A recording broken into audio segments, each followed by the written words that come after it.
সচিবালয়ে কৃষক কার্ড বিতরণ নিয়ে বৈঠকে ডেমো প্রদর্শন করা হয়েছে প্রধানমন্ত্রী তারেক রহমানের সামনে। আগামী 14 এপ্রিল বাংলার নতুন বছরের প্রথম দিন 11টি উপজেলার 21,500 কৃষকের হাতে তুলে দেওয়া হবে কৃষক কার্ড। লম্বা ছুটির পর সচিবালয়ে নিজ দপ্তরে অফিস করেন সরকার প্রধান, ঘুরে দেখেন বিভিন্ন মন্ত্রণালয়। লম্বা ছুটি শেষে সপ্তাহের প্রথম কর্মদিবস রবিবার সকালে সচিবালয়ে নিজ কার্যালয়ে আসেন প্রধানমন্ত্রী তারেক রহমান। প্রধানমন্ত্রীকে স্বাগত জানান মন্ত্রিপরিষদ সচিব সহ অন্যান্য কর্মকর্তারা। এরপর সচিবালয়ের ভেতরে বিভিন্ন মন্ত্রণালয়, অধিদপ্তর ঘুরে দেখেন প্রধানমন্ত্রী। কুশল বিনিময় করেন কর্মকর্তা কর্মচারীদের সঙ্গে। ঠিক সময়ে উপস্থিতি নিশ্চিতের বিষয়ে খোঁজ খবর নেন সরকার প্রধান।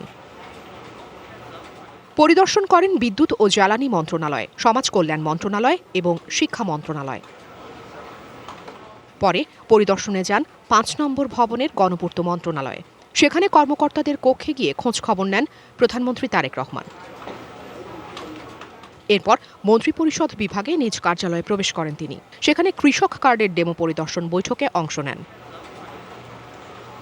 পাইলট প্রকল্পের আওতায় আগামী 14 এপ্রিল পহেলা বৈশাখে প্রধানমন্ত্রী 11টি উপজেলার প্রায় 21,500 কৃষকের হাতে তুলে দেবেন কৃষক কার্ড।